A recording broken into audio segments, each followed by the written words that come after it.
Hello and welcome back to my channel where I like to have fun with all things beauty while being critical about what I accept into my collection.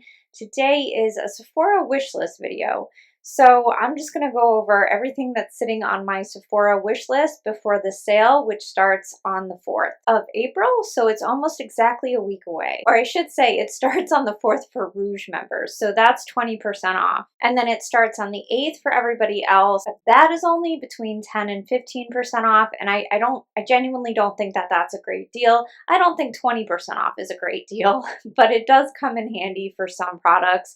I know I talk about this every year, but I like to get all of like my foundations and concealers and things that I could have shade match issues with so that I can exchange them or return them easily. So for that convenience factor, it really is worth it to me anyway to purchase those type of things always at Sephora. Actually, when I really look at my makeup spending every year, I pretty much don't buy any eyeshadows at Sephora. Those usually aren't things that I'm worried about needing to return, but anything that is even a little bit risky, I definitely prefer dealing with Sephora because I can get to one easily. I know their policy and all of that. So that's not a small factor when I'm looking at sales throughout the year. Anyway, this is going to be a really short video because I wasn't prepared to film this today. If you can tell from the rather dramatic eye look that I have on, I am doing a test look trying to dupe the new Pat McGrath Petalmorphosis palette. That was supposed to get here today. Now it's almost 7 o'clock at night and we did finally get the mail and it was not in the mail, so I checked tracking and now it's coming tomorrow.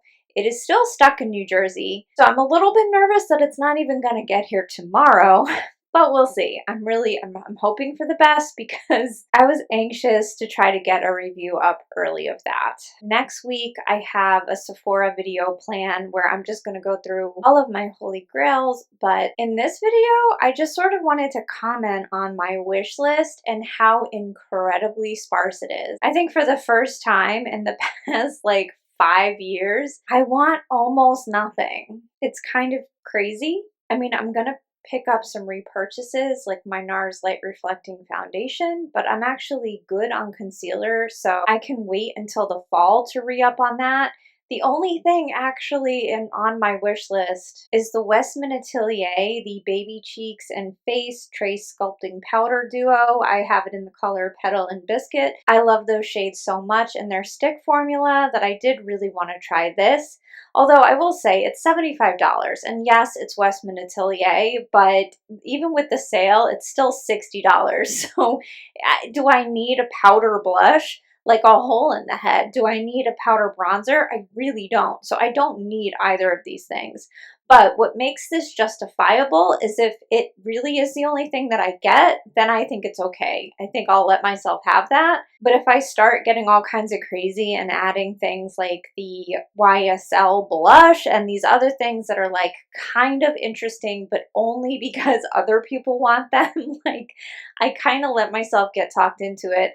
And I shouldn't. I have no business looking at the YSL blush because I have too many good blushes already that I don't use. So I'm considering that from Westman Atelier. The other thing that I'm definitely getting is this Phlur Vanilla Skin Deodorant. So deodorant. There's genuinely nothing else. When I was in store, I got to smell the Phlur Vanilla Smoke, and it was a little bit too smoky for me, which I was really surprised by because I love smoky vanilla. I don't like sickly sweet vanilla. And I absolutely love the By the Fireplace scent. I love that so much. I didn't think there was any way that this would be too smoky for me, but I kind of felt like that's all I got from it, and I wasn't even picking up on the vanilla. So maybe if you layer it with vanilla skin, but I mean, I don't really want to have to start doing that with my fragrances. While I was in store, I also smelled Heavy Cream and the caramel one, and I was surprised that I actually liked those because when I heard people describe both of those scents, I didn't think that I would like it. The caramel having bergamot, I thought that would make it too heavy. That was actually a very sweet smelling fragrance, and the Heavy Cream actually smelled a little bit like heavy cream, which for whatever reason, I thought it was going to be too floral, and I really, really don't like florals. So I'm contemplating picking up one of those body mists, but I should not because I have too much perfume and body sprays right now. I don't use them. I don't use fragrance on a daily basis. And then they just sit around and make me feel guilty about spending the money. So I really have no business buying another body spray. But I'm thinking about it. I also threw on there the Olehenriksen Pout Preserve Hydrating Peptide Lip Treatment in Strawberry Glimmer because it looks pretty, but I don't need that either. I already have one of these in the Glimmer formula and it's great. So I'm actually going to remove that. That was impulsive. I put that on there just because I like that formula. So I highly recommend it for other people, but it's not something I need. And that's it. Now, I am sure between now and next week, I will think of other things, and I will definitely include that in my next video.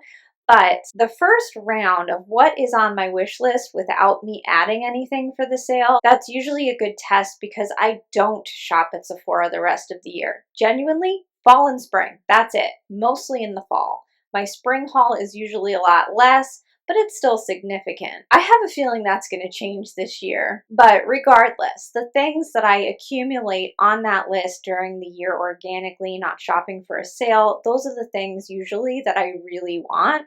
And then the things that I add later is usually because of impulsiveness and watching other people's videos. So that is where I get into trouble. However, I have started actually returning things. Like if something disappoints me to the point where I know that I'm not going to use it, I will return it, whereas in the past I usually didn't bother. So I'm better about that than I was, but maybe I'm getting better at not wanting everything just because it's new, because I gotta tell you, I went over the new makeup list in the app, and even then I didn't see anything that I wanted. So I don't know, is it just me? I feel like I've done some new makeup videos recently, and I didn't think it was that much of a desert out there, but how are you feeling about this upcoming sale? And is there anything going on that I'm forgetting about or missing? Because I would love to know and definitely include it next time. In the meantime, always remember that the sale comes back around in the fall, so you don't have to worry about missing out on anything. And yeah,